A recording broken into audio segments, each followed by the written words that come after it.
Y antes de arrancar con el comentario también, permítanme leer un comunicado que salió ayer durante el transcurso del día por parte del Consorcio de Gobiernos Provinciales del Ecuador, CONGOPE, porque hay varias provincias que la están pasando mal por efecto del temporal invernal y el gobierno no ha tomado como prioridad el ponerse al día en los pagos con estas provincias en cuanto tiene que ver con las transferencias de recursos que además por ley les corresponden a estos territorios. El comunicado del CONGOPE, publicado ayer 31 de marzo, titula "Las provincias del Ecuador hacen un llamado urgente al Ministerio de Finanzas para el pago de lo que se les adeuda". Como es de conocimiento público, el gobierno nacional adeuda a las prefecturas 617 millones de dólares. Mientras tanto, cada día los prefectos y prefectas enfrentan los estragos de un invierno que golpea fuertemente a los territorios, sin contar con recursos para la compra de vituallas, materiales de trabajo, combustible e incumplimiento con los sueldos de los trabajadores que están en los diversos frentes de trabajo con jornadas extenuantes. Para enfrentar la crisis invernal, se requiere de manera inmediata que el Ministerio de Economía y Finanzas transfiera los recursos correspondientes al modelo de equidad territorial que alcanza la suma de 199 millones de dólares adeudados desde el año 2023. A las prefecturas del país se les debe más de 2 cuotas conforme se puede apreciar en el cuadro que ustedes están viendo en pantalla, y hay algunas provincias que la están pasando peor que otras, ¿no? Es fundamental que las transferencias se hagan de manera justa y equitativa sin que exista ningún tipo de discriminación ni criterio político para su desembolso. Además, se requiere contar con una propuesta de pago para toda la deuda que mantiene el gobierno nacional con las prefecturas.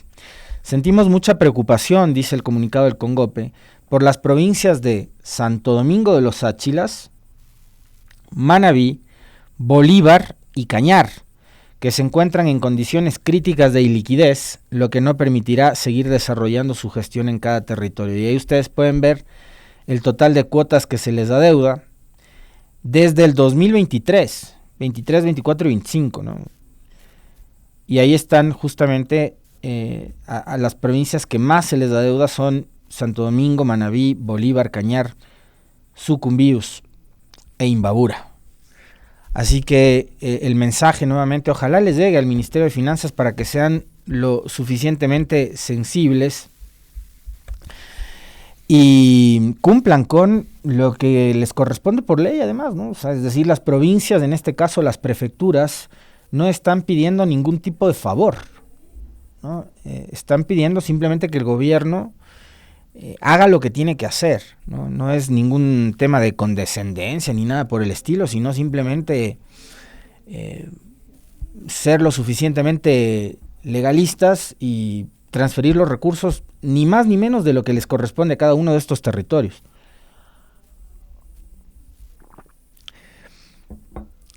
Y seguramente, porque esto además sí se presta para que existan algún tipo de justificaciones o de argumentos, va a haber personas que dirán, el problema es que no hay plata, ¿no? De que el Estado está atravesando una crisis, porque además, como lo hemos repetido siempre en este espacio durante los últimos meses,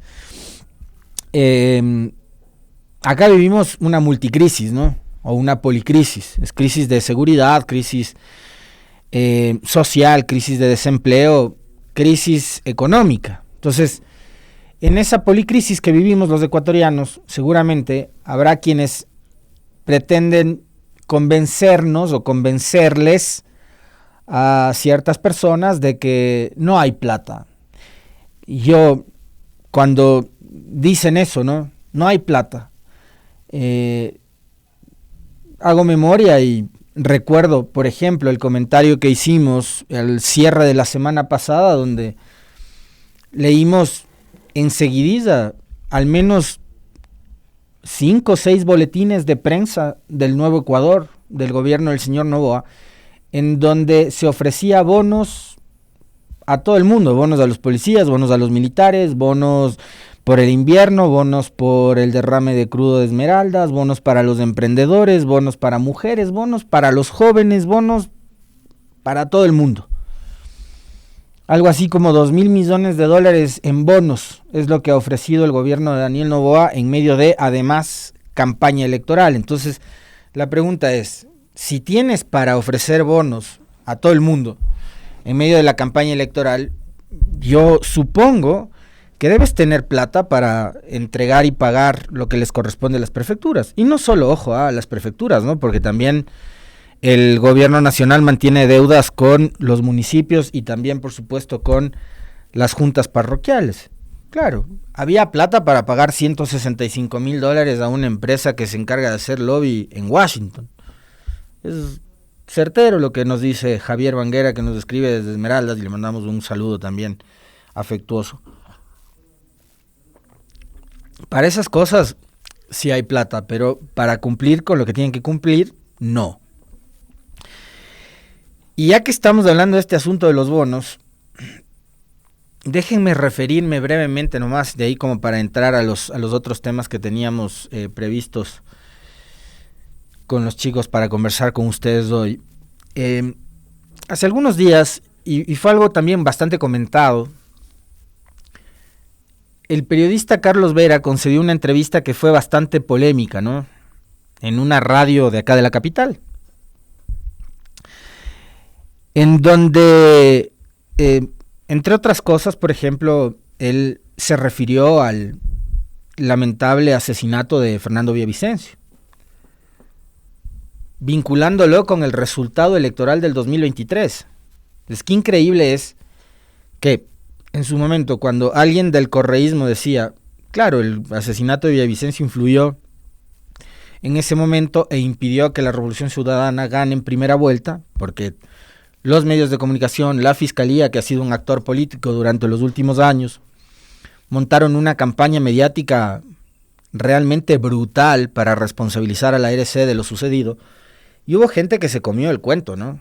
Es increíble, pero gente que se comió el cuento. Entonces ahí había sectores de la opinión pública que cuestionaban al que osaba decir o relacionar ese hecho violento con el resultado de la elección. Bueno, Carlos Vera la semana pasada en una entrevista hizo exactamente lo mismo, ¿no? Y dijo más o menos que la democracia, para él, esto, lo que estamos viviendo ahora, con un gobierno que elimina y borra del mapa político a su propia vicepresidenta, es democracia, utilizando todo tipo de leguleyadas jurídicas, interpretando la Constitución y las leyes a su antojo, o haciendo de la Constitución y las leyes un trapeador, han borrado del mapa a la vicepresidenta Abad. Pero para ellos esto es democracia. Vetar todas las leyes que aprueba la Asamblea es democracia. No dar el valor que tiene la Asamblea y el Parlamento en su rol de colegislador, pero también de un contrapeso en una democracia civilizada y formal, para ellos es democracia. O sea, pasarse por encima de las instituciones como las que acabo de citar, la Asamblea, por ejemplo, es democracia. Tomar el control, además de instituciones como el CNE, el TCE, entre otras, y hacer con esas instituciones lo que han querido y convertir a sus integrantes en voceros oficiales, es democracia. La señora Tamainda ahora es vocera del gobierno. Basta escuchar las justificaciones con las que salió ayer y sus argumentos y las líneas, ¿no?, que le dieron para que defienda esta restricción de sacarle foto a la papeleta, ¿no? Uno se da cuenta de que les han usado, de que les utilizan y de que eso no es democracia, porque el gobierno y el ejecutivo ha tomado control absoluto de todas las instituciones, y eso no es democracia.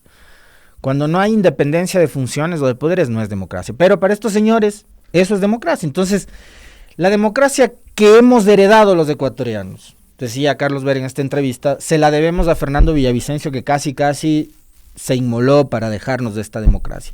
Él mencionó ese tema, entre otras cosas, ¿no? Pero solo como contexto nada más. Fue Carlos Vera quien mencionó el tema del asesinato de Villavicencio, diciendo que el resultado electoral, el triunfo de Noboa y demás, ocurre por lo sucedido aquel 9 de agosto del 2023. Entre otras cosas, él, en su rol de activista político más que de periodista, invitó a los quiteños clase media a que salgan por fuera de sus empresas, de sus negocios, a buscar 5 votos cada uno para Novoa. Eso hizo. Vayan y busquen esta entrevista, que creo que es valioso hacerlo y escucharlos, ¿no? Para después reflexionar y entender cómo incluso ahí les mienten cuando les hablan de la independencia, de la objetividad, cuando nos dan lecciones de periodismo a otros que probablemente todavía estamos aprendiendo a hacer periodismo, o que no llegamos a ser grandes referentes de la comunicación y el periodismo como lo son ellos, ¿ya? Entonces el hombre estaba casi diseñando un esquema piramidal para conseguir votos, ¿no? Cada uno consiga 5 votos y no sé qué, y ya le ganamos a Luisa González la elección y no sé qué. Pero entre una de las tantas cosas que me llamó la atención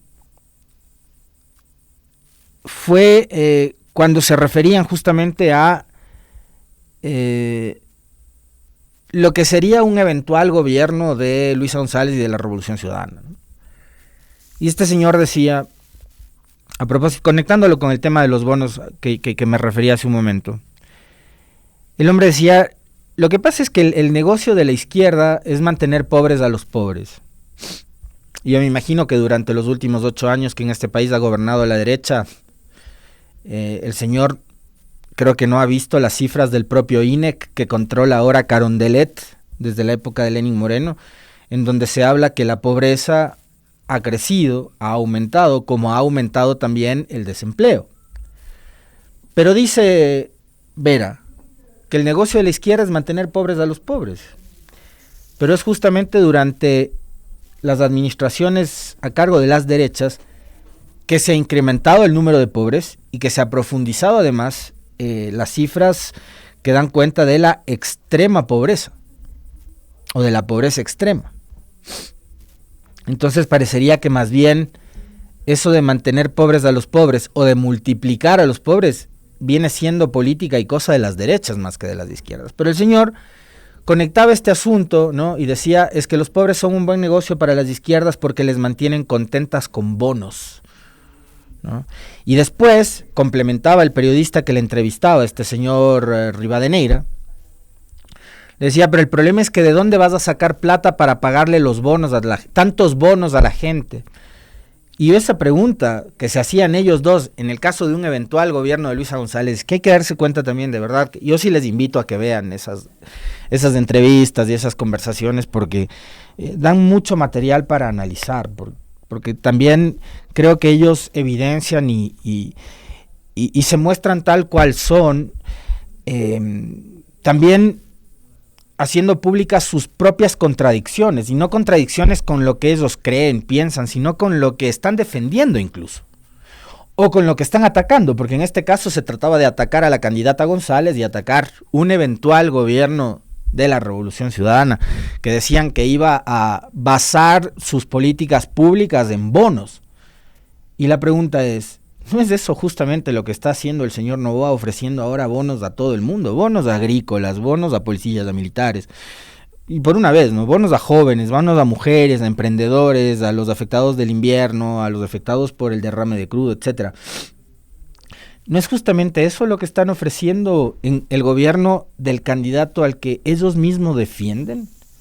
Entonces la pregunta es, ¿de dónde va a sacar Novoa la plata para pagar todos esos bonos? Y yo les planteaba a ustedes también una pregunta la semana anterior a propósito de del encuentro y de la reunión que mantuvo Luisa González con la Cámara de Comercio de Quito y algunos otros empresarios que se asustan cada vez que escuchan decir que una X candidatura va a utilizar las reservas internacionales, que tampoco es que van a utilizar todas, sino una parte para tratar de dinamizar la economía en el país y de tales, cuando Lasso y Novoa también han echado mano de las reservas internacionales. Ustedes habrán escuchado la entrevista que tuvimos hace algunos días atrás con Marco Flores. Los últimos 2 gobiernos de derechas, que tanto dicen que han puesto en orden la casa y que han mantenido muy bien las cifras macroeconómicas y demás, también han echado mano y han metido mano a las reservas económicas. Entonces, los Vera, los Rivadeneira, los Ortiz, los Pelagatos y todos estos que forman parte de la estructura comunicacional, mediática, que además no les cuesta nada cambiar de bando cada 4 años o cada 3 años o cada 2 años o cada cuanto sea que vayamos a las urnas, porque un momento son morenistas, otro momento son lacistas, ahora son novoístas, y si mañana aparece Cucalón serán cucalonistas, y si aparece el Andrea González serán andreístas, y lo que sea, no les cuesta nada a esos cambiarse de bando con tal de defender una sola bandera, que es la bandera del odio, que es la bandera de el evitar que una tendencia política llegue al poder democráticamente a como dé lugar, porque no importa que al país le vaya bien o mal, de hecho le ha ido fatal, mal nos ha ido los últimos 8 años, pero a esos les ha ido bien. Les ha ido bien porque tienen mucha pauta del gobierno, les ha ido bien porque toda la pauta de CNT, del IES, del Banco del Pacífico, que ahora revivió a Alfonso Espinosa de los Monteros a propósito de los últimos partidos de las eliminatorias. Ustedes habrán visto que apareció una publicidad en la que sale don Alfonso Espinosa de los Monteros y que coincide además con un hecho, ¿no?, de este hombre que tiene tantísima credibilidad y años y años y años en la televisión ecuatoriana, haciendo publicidad por la banca pública, por el Banco Pacífico. Y de pronto, no solo aparece pautado por el gobierno del Banco del Pacífico, sino que ahora también hace agenda de medios. Ayer concedió una entrevista en Radio Centro. ¿Para qué? Para hablar a favor de la candidatura de Daniel Noboa. Justo días después en que sale también al aire una publicidad pagada por la banca pública y en la que aparece Alfonso Espinosa de los Monteros. Yo soy absolutamente respetuoso del hombre por sus años, por su edad, por su condición de persona también, pero está clarísimo que el hombre ahora mismo está pagando favores, ¿no? Que a él le importe un comino cuidar o no su trayectoria es problema de él. Quienes le respeten su trayectoria, crean que nunca mintió, que siempre fue un gran periodista y demás, pueden creer lo que sea. Yo no me meto con la trayectoria de Alfonso Espinosa de los Monteros, lo que estoy viendo es un hecho real.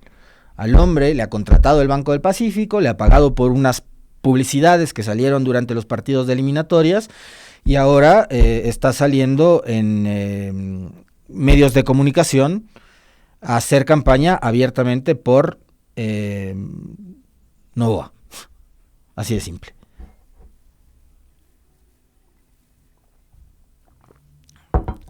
Esa es la cosa. Entonces, qué tremenda contradicción, ¿no? Tienen un gobierno que ahora está despilfarrando los recursos públicos, entregando bonos a todo el mundo, pero de eso no dicen nada. Y están preocupados de los bonos que podría hipotéticamente entregar un gobierno de la Revolución Ciudadana, que de paso además, yo no le he escuchado a la señora González hablar jamás sobre entrega de bonos, ¿no? Por un lado. Por otro, retomemos este asunto de la famosa foto, y no pongan la foto, solo vamos a hablar de la foto, por favor, queridos compañeros. A propósito de dos cositas, ¿no? Una que ya circuló la semana pasada, le mando un saludo a mi querida amiga Martita Hernández que nos está escuchando. No sé por dónde está recorriendo, pero está en las vías del Ecuador, así que le mando un abrazo a la querida Martita Hernández. Hace algunos días atrás circuló un documento sobre el decreto 586 del Ejecutivo, que hablaba de el viaje a los Estados Unidos del presidente Noboa. ¿Qué decía este decreto 586 en su artículo 1? Declarar en comisión de servicios a la comitiva que acompañará al primer mandatario del Ecuador a las ciudades de Miami y Fort Lauderdale, Estados Unidos de América, los días 28 y 29 de marzo para cumplir con actividades oficiales. Fue una delegación del gobierno nacional, me imagino yo, financiada y pagada toda esta delegación con recursos públicos, a cumplir supuestamente actividades oficiales. La comitiva oficial que acompañará al primer mandatario estará conformada por la ministra de Relaciones Exteriores y Movilidad Humana, la señora Sommerfield, que es un ser casi intocable de quien no hay cómo hablar, porque si no nos denuncian por violencia de género o violencia política. La secretaria general de Comunicación de la Presidencia, que es un ser inexistente casi, ¿no? La señora Irene Vélez. El secretario general de Integridad Pública, que es un ser todopoderoso que maneja 4 o 5 instituciones, incluida la UAFE, que no controla nada sobre lavado de activos. El director general del Centro de Inteligencia Estratégica, el gerente general de la Corporación Nacional de Telecomunicaciones. Adicionalmente, la comitiva de apoyo estará conformada por el subsecretario de Protocolo Ceremonial, un funcionario de Dirección de Fotografía, el jefe de Seguridad y el edecán del Ejército. Los viáticos y demás gastos que demanden este desplazamiento se cubrirá con cargo al presupuesto de las instituciones a la que pertenecen los integrantes de esta comitiva, es decir, viajaron con plata pública. ¿Qué fue lo que dijo la señora Anabela Sin, madre del presidente Daniel Noboa, en una entrevista concedida en las últimas horas a un medio de comunicación nacional con respecto de lo que habría sido el encuentro, si se le puede llamar de alguna manera, porque nosotros no tenemos constancia de que haya sido una reunión, sino un encuentro entre el presidente de los Estados Unidos, Donald Trump, y el señor Daniel Noboa? A propósito de esto, algunos voceros oficiales han dicho que hoy, martes 1 de abril, la SECCOM, la Secretaría General de Comunicación del Ecuador, brindará más información sobre el encuentro entre Donald Trump y Daniel Noboa. Estamos a la expectativa justamente de lo que nos vaya a decir oficialmente el gobierno a través de lo que comunique la SECCOM.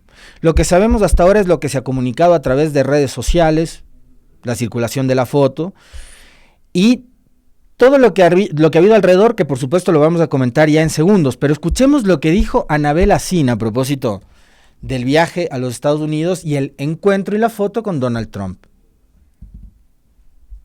Los Estados Unidos, ¿cuál es su opinión, su criterio frente a esta visita? ¿Era necesario en los actuales momentos que vive el país? Mire, siempre es necesario el apoyo de de los presidentes que están hacen historia y que son líderes nacionales y que pueden, de cierta forma, ayudar al Ecuador, como es el presidente Trump. Acuérdense que los Estados Unidos son nuestros primeros socios comerciales, además, y hay muchos intereses también de los Estados Unidos en el Ecuador, exportamos a los Estados Unidos muchas cosas. Le importa a los Estados Unidos la situación política del Ecuador. Y esta oportunidad fue una gran oportunidad, aunque no fue una visita oficial, pero no importa que haya sido una visita oficial, fue una visita para decirle lo que necesitamos, que estamos aquí, que tenemos esta problemática de seguridad tan grande, que necesitamos apoyo, porque es una problemática transnacional, ya no es nacional, compete a todo el mundo. Muchos países intervienen en ese problema de nuestro problema de narcotráfico y de narcolavado, entonces es un problema que necesita ayuda transnacional. Y Daniel fue a pedirle ayuda al presidente Trump y a conversar sobre el tema de nuestros migrantes, que como usted se ha dado cuenta han tenido un trato distinto versus los migrantes de otros países que los han repatriado. Entonces, pienso que son temas actuales importantes para conversar en los Estados Unidos con el presidente Trump, que hizo muy bien en haber ido. Ya, la señora Anabela Sin de Noboa ha confirmado de que no se trataba de una visita oficial, pero no importa que no haya sido una visita oficial, dice la señora que es madre del presidente, por un lado.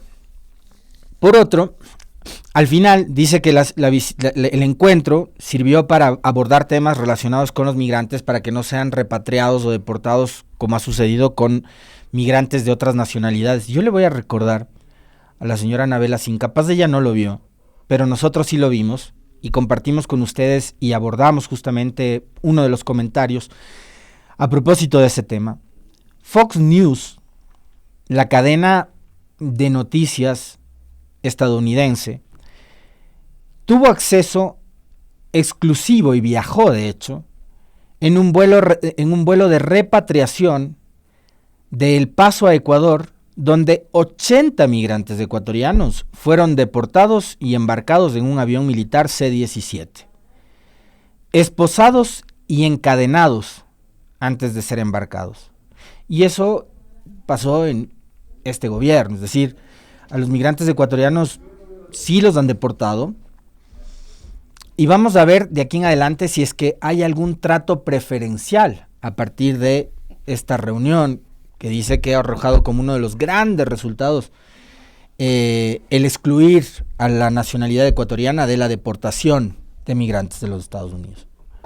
Eso por un lado.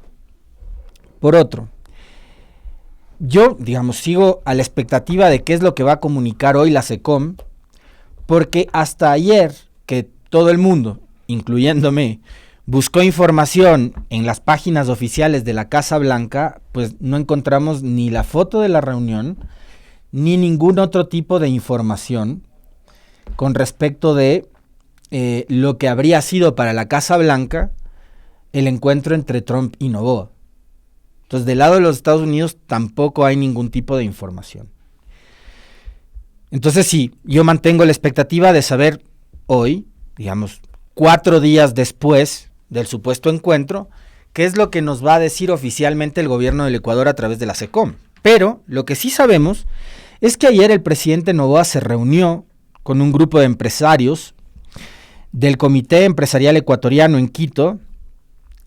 Esta reunión que estuvo liderada por la señora María Paz Hervis, que ella también es, una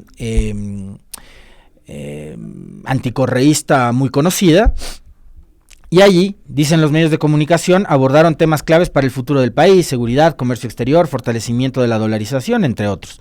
Ante unos 300 empresarios, presentó algunas propuestas de su plan de gobierno, resaltando la necesidad de impulsar la generación de empleo y fortalecer las alianzas público-privadas.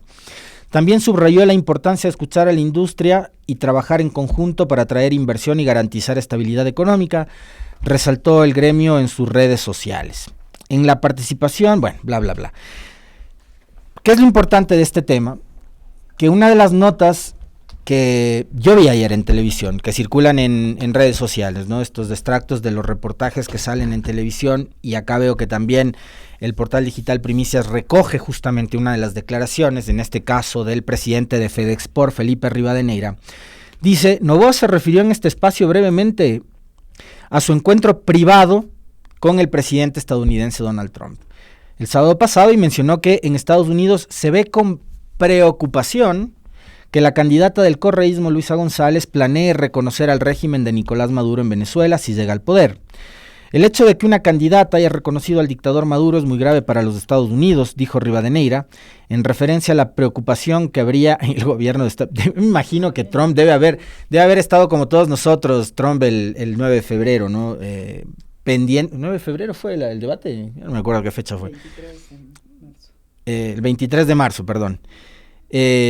Debe haber estado pegado a la televisión Donald Trump viendo el debate entre Luisa González y Daniel Noboa. Preocupadísimo debe haber estado Donald Trump viendo el debate, ¿no? Entonces le ha quedado, y además de todo el debate que lo vio completo, las 2 horas y media, Trump, le quedó eso, ¿no? Esta señora González le va a reconocer a Maduro y tal. Asimismo, calificó de positivo el encuentro de Noboa con Trump. Hay que estar en estos momentos cerca.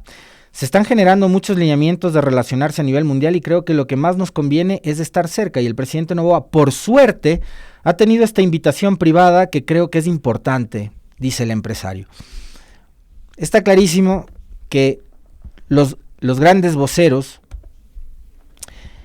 del encuentro entre Noboa y Trump no van a ser ni siquiera los miembros del gabinete ministerial del gobierno, no va a ser la SECOM, van a ser los empresarios, que así como ayer cuando salieron de la reunión hablaron de las bondades del encuentro entre los dos presidentes, de los beneficios, de todo lo bueno que va a pasarle al Ecuador a partir de que se encontraran Noboa y con Trump. No sabemos si es que esa cosa fue una reunión, fue un encuentro casual, no ha pasado de la foto.